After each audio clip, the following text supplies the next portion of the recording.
Hello नमस्कार दोस्तों, मैं हरीश मिश्रा फिर से स्वागत करता हूं आप सभी का फाइन आर्ट एजुकेशन पॉइंट में। समकालीन चित्रकारों की अगली सीरीज़ में हम क्वेश्चन देखेंगे, वही कम समय में ज़्यादा प्रश्नों को सॉल्व करने की कोशिश करेंगे। तो शुरू करते हैं आज की सीरीज़। पहला प्रश्न है, कृष्णा रेड्डी के प्रसिद्ध प्रिंट का नाम क्या है? तो यहाँ पर भंवर जो है, भंवर कृष्णा रेड्डी के द्वारा बनाया गया था, इसी को जलावर्त भी बोलते हैं। तो राइट आंसर ए हो जाएगा। अमृता शेरगिल की मृत्यु किस शहर में हुई थी? अमृता शेरगिल की मृत्यु लाहौर में हुई थी। राइट आंसर सी हो जाएगा। रिदम व सॉन्ग ऑफ द फील्ड नामक चित्र किस चित्रकार का है? रिदम व सॉन्ग ऑफ द फील्ड ये के हेब्बर के द्वारा बनाया गया था। राइट आंसर बी हो जाएगा। बृहद कला कोश, बृहद कला कोश के लेखक ज्योतिष जोशी जी हैं। सॉरी, बृहद कला कोश विनोद भारद्वाज का है। राइट आंसर डी होगा, Vinod Bhardwaj. The transformation nature in art के लेखक कौन है? The transformation of nature in art के लेखक जो हैं आनंद कुमार स्वामी हैं। राइट आंसर डी हो जाएगा, आनंद कुमार स्वामी। रेखावली ग्रंथ किसने लिखा है? रेखावली ग्रंथ आचार्य रामचंद्र शुक्ल का है। Transformation of nature in art, दोबारा प्रश्न रिपीट हुआ है। Transformation of nature in art Anand Kumar Swamy का है। राइट आंसर बी होगा। जख्म नामक शीर्षक कृति के रचनाकार कौन है? जख्म सोमनाथ होर का है, और यह अगर जश्न आ जाता तो जश्न तैयब मेहता का था। तो जख्म सोमनाथ होर। राइट आंसर डी हो जाएगा। निम्नलिखित में से प्रिंट मेकर में वरिष्ठता के आधार पर सही क्रम बताना है। तो वरिष्ठता के आधार पर सही क्रम कौन सा है? तो इसका जो राइट आंसर है वो देवयानी कृष्णा, ललिता लाजमी, अनुपम सूद, फिर रिनी धूमल। राइट आंसर इसका बी हो जाएगा। ज्योत्सना भट्ट किसके लिए प्रसिद्ध हैं? ज्योत्सना भट्ट जो है ये सेरेमिक्स के लिए जानी जाती हैं। वहीं ज्योति भट्ट एक कलाकार हैं जो प्रिंट मेकिंग से संबंधित हैं। तो ज्योत्सना भट्ट सेरेमिक्स के लिए जानी जाती हैं। गीता कपूर कौन है? गीता कपूर प्रसिद्ध कला इतिहासकार और कला समीक्षक हैं। राइट आंसर डी हो जाएगा। रघुराय जाने जाते हैं, रघुराय मुख्य रूप से फोटोग्राफर के रूप में जाने जाते हैं। रघुराय एक प्रसिद्ध फोटोग्राफर है। Right answer D. Indian sculpture and iconography के लेखक कौन हैं? तो इंडियन स्कल्पचर और आइकोनोग्राफी के लेखक गणपति वी स्थपति हैं। नेकचंद सैनी का संबंध किससे है? नेकचंद सैनी ने चंडीगढ़ रॉक गार्डन बनाया था, तो नेकचंद सैनी का संबंध चंडीगढ़ रॉक गार्डन से है। राइट आंसर बी हो जाएगा। इनमें से एक प्रसिद्ध कला समीक्षक कौन है? तो एएस रमन जो हैं ये प्रसिद्ध कला समीक्षक हैं। राइट आंसर ए हो जाएगा। वह कौन सी महिला है जो साहित्य के साथ साथ चित्रकारी भी करती थी? तो महादेवी वर्मा है जो साहित्य के साथ साथ कलाकारी भी करती थी। इनका जन्म इलाहाबाद में हुआ था। तो महादेवी वर्मा इलाहाबाद से संबंधित है। भारत में समीक्षावाद किसने स्थापित किया? आचार्य रामचंद्र शुक्ल। तो इसका राइट आंसर है आर सी शुक्ला, आचार्य रामचंद्र शुक्ला। डी। किस भारतीय कलाकार ने 2001 में अपना 100वां वर्ष मनाया? तो बीसी सान्याल, भावेश चंद्र सान्याल ने 2001 में अपना 100वां वर्ष मनाया था। एक प्रसिद्ध कला समीक्षक एएस रमन जो है ये प्रसिद्ध कला समीक्षक हैं। चंडीगढ़ का वास्तुकार कौन था? चंडीगढ़ का वास्तुकार ली कार्बूजिए था। राइट आंसर ली कार्बूजिए। मैरिज फोटो किसका प्रिंट है? मैरिज फोटो किसका प्रिंट है इसकी हम बात करेंगे। ऑप्शन है आरबी भास्करन, अजीत केसरी, मंजीत बाबा। तो मैरिज फोटो जो है ये आरबी भास्करन का प्रसिद्ध प्रिंट है। राइट आंसर ए हो जाएगा। भारतीय चित्रकला में बनारस के एक प्रख्यात कला इतिहासकार का योगदान है। भारतीय चित्रकला में बनारस के एक प्रख्यात कला इतिहासकार राय कृष्णदास थे, और राय कृष्णदास के बारे में मैंने बताया कि वो सच्चे रूप से भारतीय कला के बारे में लिखते हैं। सुरेश वर्मा का चित्र कौन सा है? तो सुरेश वर्मा के चित्रों में हम देखेंगे तो वाइट ऑन वाइट जो है ये सुरेश वर्मा का चित्र है। सॉरी, सुरेश वर्मा का रेड ऑन रेड है। राइट आंसर सी होगा इसका। सुरेश वर्मा का रेड ऑन रेड प्रसिद्ध चित्र है। राइट आंसर सी होगा, वाइट ऑन वाइट नहीं, रेड ऑन रेड है। सुरेश वर्मा का रेड ऑन रेड प्रसिद्ध चित्र है। विशाल तराशे हुए लकड़ी के टोटम पोल निम्न में से किस आदिम जाति से संबंधित हैं? तो तराशे हुए लकड़ी के टोटम पोल जो हैं ये अमेरिका के रेड इंडियन से संबंधित हैं। तो अगर आए विशाल तरासे हुए लकड़ी के टोटम पोल अमेरिका के रेड इंडियन से संबंधित है। इनमें से कला आलोचक को पहचानिए। इनमें से चार्ल्स फाबरी जो हैं ये कला आलोचक हैं, राइट आंसर सी हो जाएगा। ययाति चित्र श्रृंखला बनाने वाले भारतीय चित्रकार का नाम बताइए।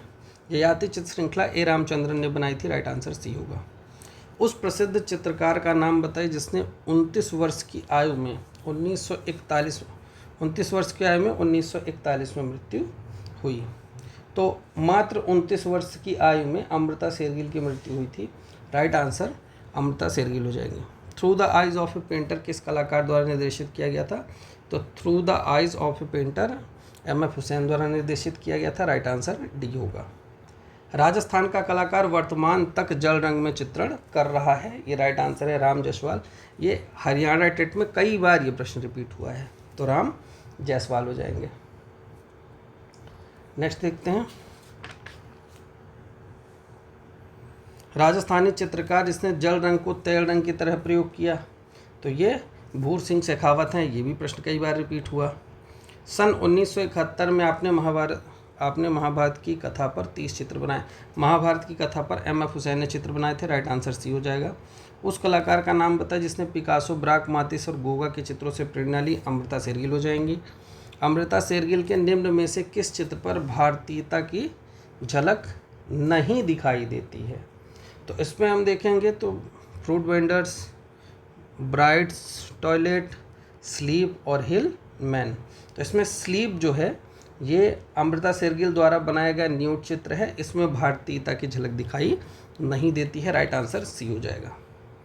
अमृता शेरगिल का प्रिय रंग कौन सा है? अमृता शेरगिल के चित्रों में विषाद का भाव सबसे ज़्यादा दिखाई देता है। इनके प्रिय रंग जो है वो लाल है, राइट आंसर ये हो जाएगा लाल। और कौन सी भावना इनके चित्रों में दिखाई देती है? विषाद का भाव सबसे ज़्यादा दिखाई देता है। निम्न में से कौन चित्रकार पैक ग्रुप के संस्थापक सदस्यों में थे? तो FN सूजा जो हैं पैक ग्रुप के संस्थापक सदस्य थे। निम्न में से कौन राम गोपाल चौधरी, देवकी नंदन शर्मा व सुधांशु भूषण राय चौधरी के कला गुरु थे? तो इसका जो राइट आंसर है वो है शैलेंद्रनाथ डे। शैलेंद्रनाथ डे के शिष्यों में से राम गोपाल चौधरी, देवकीनंदन शर्मा व सुधांशु भूषण राय चौधरी थे। इन सब के कला गुरु शैलेंद्रनाथ डे थे, राइट आंसर सी। के हेब्बर को किस कलाकार का कार्य अधिक पसंद था? के हेब्बर को किस कलाकार का कार्य अधिक पसंद था? तो इसमें हम देखेंगे अमृता शेरगिल का काम के हेब्बर को सबसे अधिक पसंद था, राइट आंसर डी हो जाएगा। किस चित्रकार को बर्लिन फिल्म महोत्सव का गोल्डन वियर पुरस्कार जीता था? तो M.F. हुसैन। गोल्डन वियर का नाम है M.F. हुसैन। यह किसका कथन है? मैं हर प्रमुख चीज़ को सबसे प्रमुख रंगों से बनाना चाहता हूँ। जो काला है मूल रंग, यही काला रंग सूरज है, मेरे चित्रों का बिंदु भी है वह। यह कथन किसका है? तो यह कथन रजा के द्वारा कहा गया था, राइट आंसर हो जाएगा रजा। किसकी कला पर साम्यवादी विचारों का प्रभाव दिखाई देता है? तो साम्यवादी विचारों की जब बात आएगी तो हम यहाँ पर सूजा का नाम ध्यान रखेंगे कि सूजा की कला पर साम्यवादी विचारों का प्रभाव दिखाई देता है। किस चित्रकार के रेखा चित्रों का संग्रह सिंगिंग टाइम नाम से छापा गया है? तो के हेब्बर के रेखा चित्रों का संग्रह सिंगिंग टाइम नाम से छापा गया था। यह कथन किसका है? कथन तो लिखा ही नहीं है, प्रश्न गलत है, आधा अधूरा टाइप हुआ है। ब्लॉक्ड एनर्जी चित्र श्रृंखला निम्न में से किस कलाकार ने सृजित की? ब्लॉक्ड एनर्जी जो है ये तैयब मेहता के द्वारा चित्रित की गई थी, राइट आंसर सी हो जाएगा। एलोरा की कौन सी गुफा संख्या विश्वकर्मा गुफा के नाम से जानी जाती है? तो एलोरा की गुफा संख्या 10 जो है ये सुतार झोपड़ी के नाम से भी जानी जाती है और ये विश्वकर्मा गुफा के नाम से भी जानी जाती है, राइट आंसर सी हो जाएगा, गुफा संख्या 10। एलोरा की गुफा संख्या छोटा कैलाश के नाम से जानी जाती है। तो छोटा कैलाश देखेंगे, 30 नंबर की जो गुफा है वो छोटा कैलाश के नाम से जानी जाती है। भूर सिंह शेखावत की प्रमुख शैली थी? भूर सिंह शेखावत की प्रमुख शैली यथार्थवादी थी। भूर सिंह शेखावत यथार्थवादी शैली में ही काम करते थे। देवकीनंदन शर्मा द्वारा वनस्थली विद्यापीठ में भित्ति चित्रण कार्यशाला कब प्रारंभ की गई थी? तो 1953 में देवकीनंदन शर्मा द्वारा वनस्थली विद्यापीठ में भित्ति चित्रण कार्यशाला प्रारंभ की गई थी। Right answer 1953, option number B. Rajasthan Lalit Kala Akademi ने भवानी चरण गुई की कला यात्रा पर एक लघु चित्रण का निर्माण किस वर्ष किया था? तो भवानी चरण गुई की लघु यात्रा पर 1995 में चलचित्रण बनाया था। Right answer 1995, option number B हो जाएगा। चित्रकार परमानंद चोयल का जन्म किस वर्ष हुआ था? तो परमानंद चोयल की हम बात करें, परमानंद चोयल का जन्म 1924 में कोटा में हुआ था। राइट आंसर ए हो जाएगा 1924 कोटा में। निम्नलिखित में से कौन भैंसों के चित्रकार के रूप में जाना जाता है? तो भैंसों का चित्रकार परमानंद चोयल को माना जाता है। राइट आंसर ए हो जाएगा। इस प्रकार हम 50 प्रश्नों की सीरीज़ 12 मिनट के अंदर ही कवर किए हैं। तो जल्द ही मिलते हैं नए वीडियो में, तब तक के लिए धन्यवाद।